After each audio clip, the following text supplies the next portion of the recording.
Tucked away in the woods of Brockton is the Fuller Craft Museum. The space offers opportunities to challenge perceptions of the material world and brings the community together to discover and engage with the world of contemporary craft. In a museum dedicated to the intersection of form, function, and handmade, we find an artist who has flown under the radar for decades. His extraordinary work from an ordinary item. The button.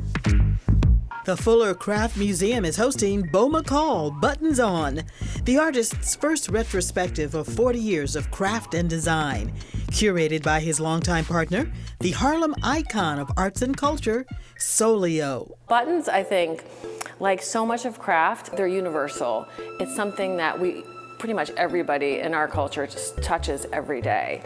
And I think that really is the root of craft, are these items and these materials that surround us, that are familiar.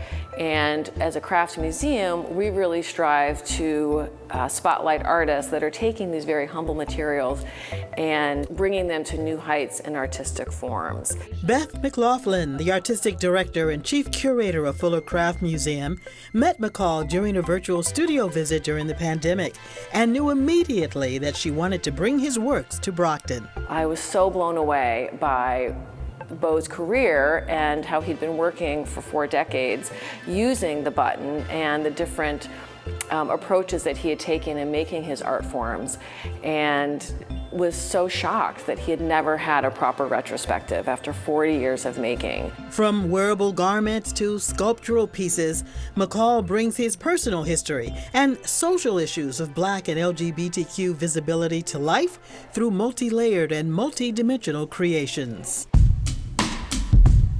This piece here is celebrating the LGBTQ community. We see the pink triangle, we see the rainbow stitching. It's also a really wonderful example of Beau's webbing technique in which he's sewing the thread on top of the button. And then next to that, we have his Target apron, which is drawing attention to the marginalization of Black Americans in this country. We see the colors of the Pan-African flag, as well as buttons of Martin Luther King and Malcolm X. Button work is more than needles and thread. McCall uses a wealth of techniques to build his art.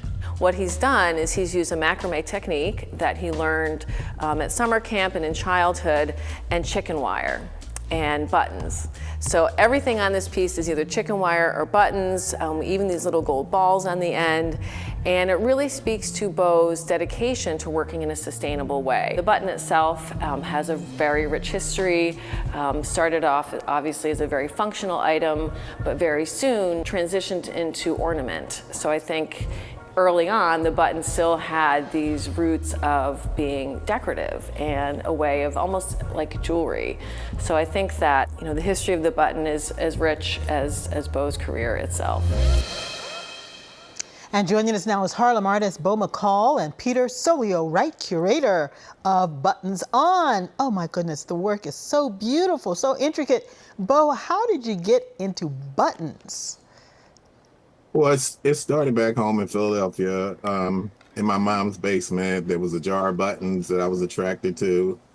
And over a period of time, I started to use the buttons. And my first piece, which is in the exhibition, was a sweater that I embellished. And I wore it out to a club and I got rave reviews. And a couple months later, I made another one. And then I moved to New York looking for my creative venture. So a lot of families have that button jar in the house. Tell us more, if you would, about how your family and your upbringing influenced your creativity with the buttons. Well, my mom was very creative. She loved to decorate. She loved colors. She was thrift shopping and upcycling before that was a thing way back when. And I can remember as a kid, she would take me and my brother shopping with her, and we were embarrassed at that time because first of all, we didn't know we were poor, and we would go to all these junk stores and stuff with my mom. And at the time, I really didn't know what she was doing because, you know, I was a child. And as time went on, I saw that she was curating certain items to bring home, to decorate the home with.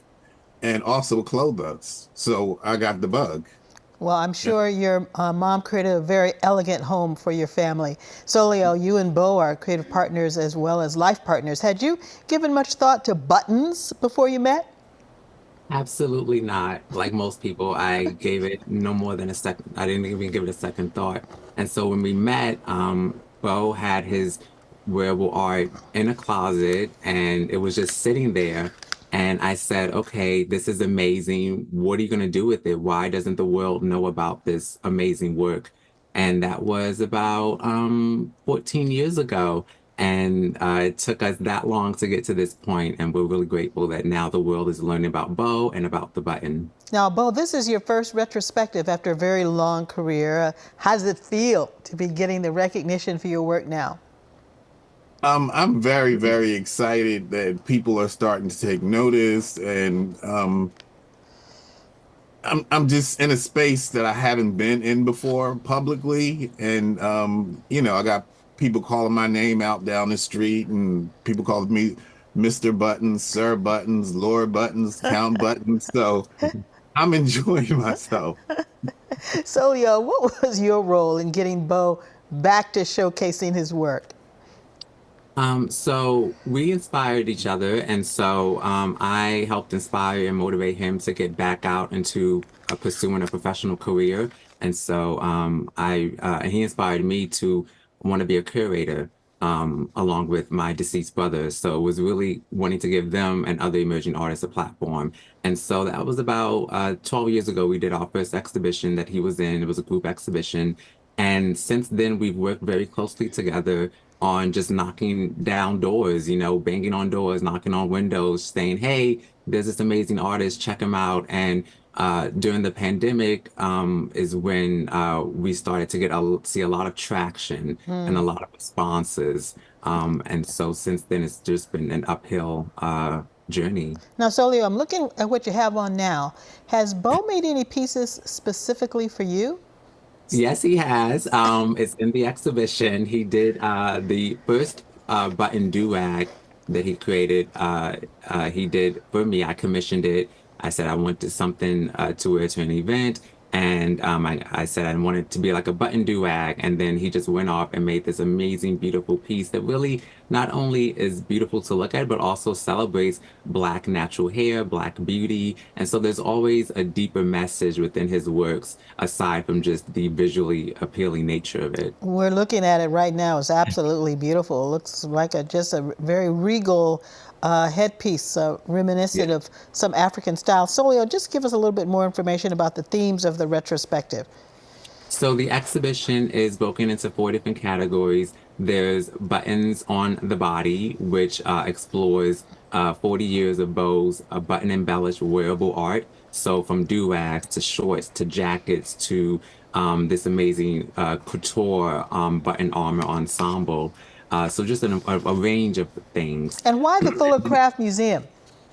Oh, so okay. Why the Fuller Craft Museum? Yes. Because one, it appreciates craft, it appreciates the button, it understands the value of the medium Bo works in, and they have been such a joy to work with. They've been equitable, they've been fair, they've been supportive, and so we're just grateful and honored to be there. All right, so everybody's got to go to Brockton to see this fabulous exhibit. Bo and Solio, thank you for joining us. Buttons On will be on display at the Fuller Craft Museum through next February.